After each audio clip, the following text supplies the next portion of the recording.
My sister stole the CEO position of my $30 million company I built from scratch, but when she publicly announced she was the new boss, I pulled out legal documents and left her with nothing in 24 hours. I'm 35 years old, I'm a furniture designer, and what happened 2 years ago at my father's birthday party basically destroyed my family in a way I never thought possible. The thing is, I never wanted to be a CEO. I never imagined myself running a $30 million company, but here I am, and the only reason I have to tell this story is because my own sister tried to steal everything I built over a decade. And when I say everything, I mean literally everything. My work, my reputation, my place in the family, everything. I guess I should start at the beginning, when I was like 23 years old, fresh out of college with an industrial design degree that, honestly, I didn't really know how to use. My father, Daniel, had this small woodworking shop on the outskirts of town, one of those family businesses that barely generated enough money to stay afloat. He made traditional furniture, nice things but nothing special, and the competition with the big furniture chains was killing him. My older sister Samantha, who had always been the family star with her Ivy League MBA, was in Chicago, working in consulting, making like 6 figures, and basically living her best corporate life. I, on the other hand, had no idea what to do with my life, so when my father mentioned he needed help in the shop, I thought, why not? It was just going to be temporary. Something while I figured out what to really do. The first months were brutal. I'm not going to lie. The business was losing money. We had like 3 employees, including me, and my father was considering shutting everything down. But one night, like 2 in the morning because I couldn't sleep thinking about how to save the business, I came up with this idea. What if instead of competing with IKEA and all those big stores, we focused on completely customizable furniture? Not just choosing the color or fabric, but designing each piece from scratch using 3D software that I had learned to use in college. Clients could see their furniture in 3D before we made it, adjust every detail, and we would manufacture unique pieces that nobody else could have. I presented the idea to my father, and he, honestly, wasn't very convinced at first. He said things like that was too complicated, that our clients wouldn't understand the technology, basically everything someone from his generation would say. But I insisted. I showed him some renders I had made. I explained how we could charge triple what we were charging because we'd be selling exclusivity, and he finally agreed to give me 6 months to try. 6 months to save the business, or we'd shut down definitively. I threw myself into that project in a way I had never done with anything in my life. I learned about digital marketing, watching YouTube videos until 3 in the morning. I created a website from scratch using templates because we didn't have a budget to hire anyone. I started posting furniture renders on Instagram and Pinterest, and I basically became the visible face of the business. My father kept managing the production part because, honestly, nobody knew wood like he did. But everything else was me. Sales, design, marketing, social media, quotes, everything. The first big order came like 4 months in. A couple from San Francisco who had seen our work on Pinterest wanted to furnish their entire new house with our designs. The order was for like $85,000, which for us at that time was an absolute fortune. I remember when we closed the deal, my father and I sat in his office unable to believe it, like just looking at each other with this stupid smile on our faces. That was the moment I knew we had made it, that the idea was going to work. And boy, did it work. By the 3rd year, we were already billing $2 million. We had hired 15 more people. We moved to a much larger workshop, and I was basically living at the business. I had no social life. I had no partner. My entire existence revolved around Right Designs, which was the name we gave it when we relaunched everything. My mother, Catherine, always told me I needed to take a break, go out with friends, meet someone. But I was obsessed. Every new client, every design I created, every piece that came out of the workshop with my signature was like my baby. You know what I mean? I had put literally everything I had into that business. Samantha came to visit us like twice a year, usually at Christmas and on Dad's birthday. She always arrived with incredible stories about her projects in Chicago, the expensive restaurants where she ate with clients, the trips to Europe for work. My parents, especially my father, listened to her mesmerized, as if she were some kind of corporate goddess. I was sitting there thinking, I also have interesting stories about the business, but nobody asked me much. It was like, what I did wasn't as impressive, because I didn't have a fancy title or didn't work in a big city. It was just the family business. You know, nothing special. By the time we hit 10 years since I started at the business, Right Designs was billing $30 million a year. 30 million. We had clients all over the country. We had appeared in major design magazines. We had a 6-month waiting list for new orders, and we were basically the reference point in custom luxury furniture. I was 33 years old and was, in practice, though not in official title, the CEO of a multi-million-dollar company. My father was still the owner on paper, but he himself admitted that I was the one who really ran everything. Then Samantha lost her job in Chicago. I don't know exactly what happened. She said it was a company restructuring, but I always suspected there was something more, because the way she told it sounded very vague. The thing is, she decided to come back home for a while she looked for new opportunities, and as soon as she arrived, she started showing a lot of interest in Right Designs. She'd come to the workshop, ask questions about how we managed operations, review the financial numbers with my father, and I honestly thought she was just curious or bored. I didn't see coming what was going to happen. One Tuesday, my father called me to his office. Samantha was there too, and they both had this serious expression that immediately made me nervous. My father said, "We have something to announce to you." And I thought maybe they were going to tell me they'd finally give me the official CEO title or something. But no. My father said, "We've decided that Samantha is going to be co-CEO of Right Designs. She's going to work with you to take the business to the next level with her consulting experience." I was literally frozen. Co-CEO? The person who had never worked a single day in this business, who knew nothing about furniture design, who didn't even live here until a month ago, was going to be my equal in the business I had built from scratch? I asked my father if he was joking, and he told me very seriously that no, that he had thought a lot about this and that Samantha had the skills we needed to grow even more. I looked at Samantha and she had this smile. I can't describe it any other way. It was a victory smile, like she had just won something. I tried to stay calm. I really tried. I told my father that it seemed to me this was a very big decision to make without consulting me first, that I had dedicated 10 years of my life to this business, that I knew every aspect of the operations. But he simply said his decision was final, that Samantha had an MBA and connections that could help us, and that I should be excited to have help, as if I had been asking for help. As if I hadn't turned a bankrupt workshop into a $30 million company completely alone. The first months with Samantha as co-CEO were tense. She arrived with all this corporate consultant energy, wanting to change processes that had been working perfectly for years. She hired a marketing team without consulting me, spending like $200,000 on a campaign that I knew wasn't going to work for our niche. She started making unilateral decisions about things I had managed for years, and when I objected, she'd say things like we had to think big, that I was being resistant to change, basically making me look like I was the one with the problem. The worst part is my father supported her in everything. Absolutely everything. It didn't matter if I was right. It didn't matter if I could prove with numbers that her ideas were bad. He always ended up on Samantha's side. He'd say she had corporate experience, that I needed to be more flexible, that the business needed to evolve. I started to feel like they were pushing me out of my own business, the business I had saved, that I had built with my own hands and my brain. 6 months after Samantha arrived, my father announced he was going to throw a big party for his 58th birthday. He invited like 150 people, family, friends, important clients, suppliers, employees, basically, everyone we knew. The party was going to be at an elegant event hall, with catering and everything, and Samantha was helping organize it.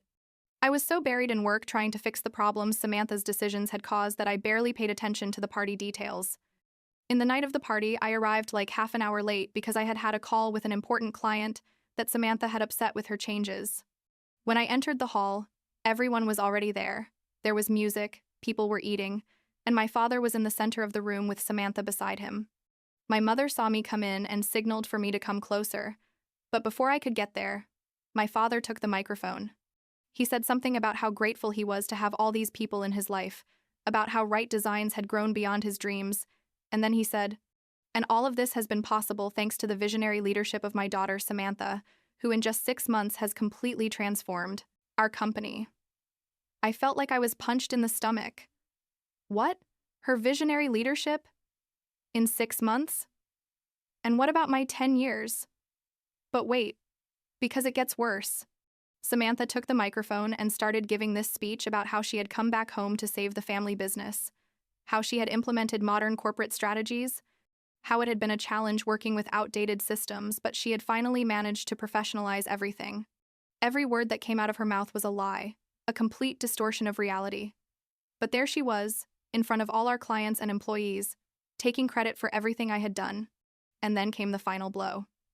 Samantha smiled and said, "That's why it's with great honor that I announce that starting next month, I'll be assuming the role of sole CEO of Right Designs, while my father officially retires and my sister Hannah transitions to a more operational role where her technical skills can be better utilized." I stood there while everyone applauded, completely in shock. My father was applauding too. My mother had this expression of confusion and horror on her face because clearly she didn't know anything about this either. Everyone started approaching to congratulate Samantha, and some looked at me with pity. Like, poor Hannah, they're demoting her. One of our biggest clients came up to me and asked quietly if I was okay with these changes, because he had worked with me for years and knew perfectly well who had built this business. I told him yes, with a fake smile, while inside I felt like I was going to vomit or scream or both. Samantha was radiant, accepting congratulations, talking about her vision for the company's future. She approached me at one point with that condescending smile and said, "I know this might be difficult for you, but you'll see it's best for everyone. You'll be able to focus on what you're really good at without all the pressure of leadership." I just looked at her.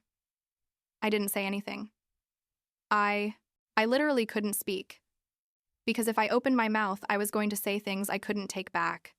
I stayed at that party exactly 45 more minutes, smiling when I should smile, nodding when someone talked to me, but inside I was calculating.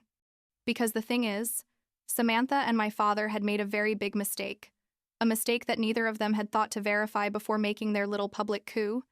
When I could finally leave that party without it seeming too obvious, I drove home in complete silence. I didn't cry. I didn't scream. I just thought. I got to my apartment and spent the whole night pulling out documents, reviewing contracts, verifying numbers. At 6 in the morning, I had everything I needed. I took a shower. I dressed in my best suit because I knew this was going to be an important day, and I arrived at the office at 7:30. Samantha arrived like at 9, all smiley and relaxed after her big triumph last night. She went into her office, which used to be the conference room until she converted it into her personal space, and started checking her emails. My father arrived like at 10. I called them both to the conference room at 11. When they entered, I already had everything prepared. Documents organized, my laptop open, and this strange calm you feel when you know you're about to change everything.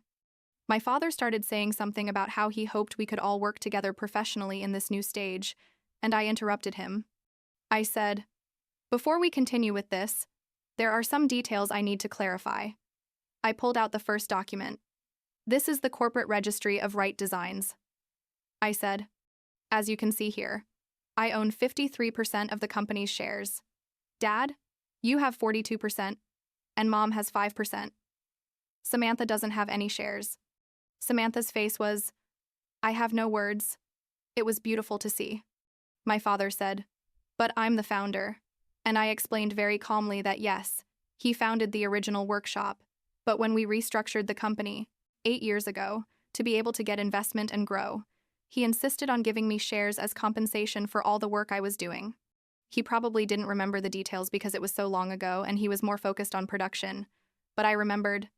I had personally drafted those documents with our lawyer. Samantha said that didn't matter, that Dad as founder could make changes in the leadership structure, and that's where I pulled out the second document. I explained that according to our corporate bylaws, any change in the CEO position requires approval from majority shareholders. Since I have 53%, technically I could veto any decision of this type. In fact, I said, if we wanted to be technical, I could nominate myself as sole CEO right now, and you couldn't do anything about it. But wait, because here comes the best part. I pulled out a third set of documents. Turns out all our core designs, the software templates, the customization processes, everything that makes Right Designs, is registered under a separate company I created 5 years ago, a company of which I am the sole owner. I had given Right Designs a usage license that, coincidentally, expired in 2 months and needed to be renewed. My father's face changed completely. He started to understand the magnitude of what he had done. I said, "Not only that," I continued, "but if you review your contracts with our most important clients, you'll notice there are clauses that allow them to terminate contracts if there are significant changes in leadership without the approval of the main account manager." And guess who is the account manager for our 10 largest clients that represent 65% of our revenue? Samantha was in total shock. She started saying this was blackmail, that I was being vindictive, that how could I do this to my own family? And I simply looked at her and said, "You last night in front of 150 people took credit for 10 years of my work and demoted me to an operational role, without even having the decency to tell me beforehand. And I'm the vindictive one?" My father tried to mediate, saying we could resolve this as a family, that we didn't need lawyers or documents. I told him this was no longer a family matter. It was a business matter.